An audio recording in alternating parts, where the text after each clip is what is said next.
Let's solve the equation. 9 raised to the power x is equal to 27.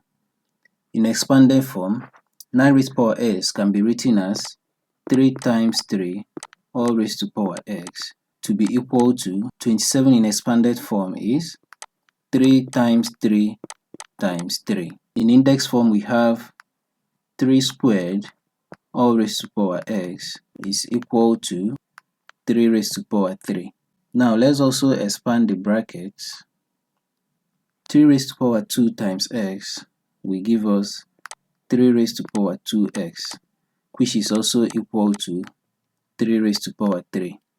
Now we notice that the base of both sides of the equation are equal, so we will now equate the powers. Now we have 2x to be equal to 3. Let's then divide both sides of the equation by 2. 2x divided by 2 is equal to 3 divided by 2. Simplifying, we have 2 divided by 2 here is 1.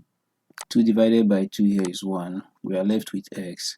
On the right hand side, 3 divided by 2 will give us one whole number, 1 over 2. Therefore, x is equal to one whole number, 1 over 2. X equal to one whole number, 1 over 2 satisfy the above equation.